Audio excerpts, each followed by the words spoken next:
When most people think of a journal, they probably think of a notebook used to record each day's events. Journals are often used to write down memories and experiences, but they can be much more than that. We can use a journal to explore ourselves and learn how to grow as individuals. Journaling has become an activity that is frequently recommended by mental health professionals because it's so useful in helping us examine how we think and feel and in allowing us to understand how our own minds work. But just writing about what happened during the day in a matter-of-fact way isn't really going to help with personal growth. Journaling has to be done in a more introspective way to be beneficial to our development. There are a lot of ways to journal for self-growth, but the following exercises should be enough to get you started. Number 1, take time for gratitude. It comes up again and again with the topic of personal development, and maybe you're sick of hearing about it, but gratitude is major for happiness. For those hoping to grow into the kind of person who naturally feels happy most of the time rather than depressed or sad or frustrated, learning to identify good things around you is an extremely helpful step. There are a couple of ways you can practice gratitude with your journal. You could simply make an entry listing the things that you're grateful for, or you could pick out a couple of things that you're thankful for and write a bit more in depth about why you're thankful for them and what they mean to you. Either way, you're taking time to focus on positive things in your life and training your brain to look for them. Over time, it'll become a habit, both during your time journaling and throughout the rest of the day, and will result in a notable mood boost. There are 2 keys to doing this exercise. First, when you pick out things you're thankful for, don't pick vague things like friends or family. Be specific and pick out things from your day so that you're used to seeing things to be grateful for in your day-to-day experiences. Second, take a moment to really appreciate each thing.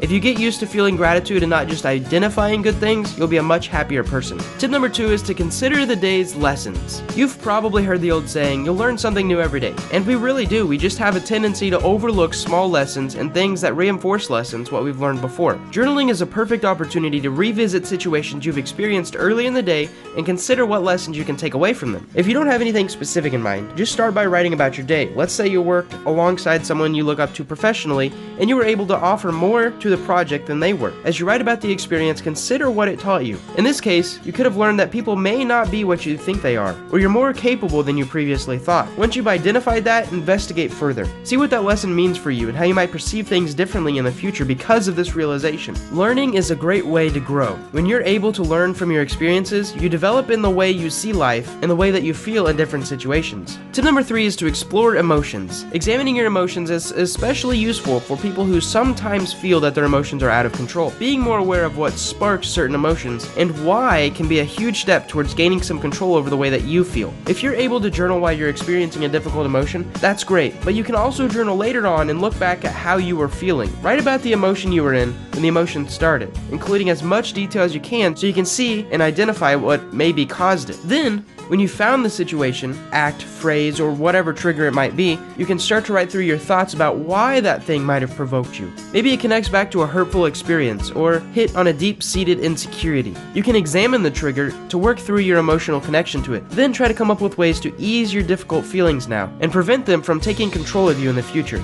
This process allows you to understand yourself better so you can get a handle on problematic feelings and eventually let go of them. Tip number 4 is stream of consciousness. Knowing yourself is important for self-growth because it helps you figure out where you could stand to improve or change. Writing in a stream of consciousness style can be an interesting experience and make you aware of things lingering in your mind that you weren't really aware of them before. Bringing these things to the surface can help you get to know yourself and might even give you insights into your needs, wants, fears, and other things. Learning more about yourself can help you make better decisions and what to do with your life and help you find happiness. Stream of consciousness writing is very simple, but it can take some practice to really let loose and just give into it. Start the exercise by closing your eyes, taking a few deep breaths, and clearing your mind. Then, pick up your pen and start writing in your journal. Physical writing is better for you than typing because it allows you to make words bigger or smaller.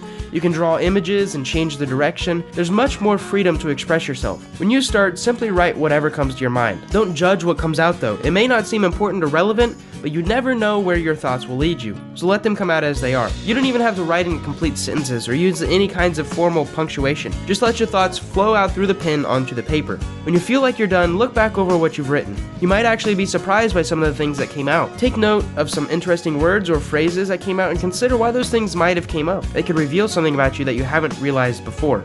Tip number 5 is to revisit a tough problem. Life is full of problems, and how you handle them can be the difference between moving forward quickly or getting stuck in them. Using your journal to figure out ways to get through different problems that you run into will help you become better at solving problems, and this extends outside of your journaling time too. You'll find strategies that allow you to move through obstacles more quickly and general solutions that you can apply to many situations. When you're faced with a difficult problem, turn to your journal. Start writing about the situation you're facing, including both the objective facts and the thoughts and feelings that you have about it, because these things do matter. Writing allows you to access the problem-solving part of your brain, so as you write through information, you may have ideas about potential solutions. If not, look over what you've written and consider the details further. When you do come up with an idea, write through how that resolution may work and why it might work. You might find holes in your idea or come up with alternatives that might work better. By the time you're done writing, you'll have a much better idea on how to handle the problem than you did in the beginning, and maybe even a solid solution. The more you approach problems in this way, the better your problem-solving skills will become. Before I end this video, I need to share 2 amazing resources that I feel can greatly benefit you,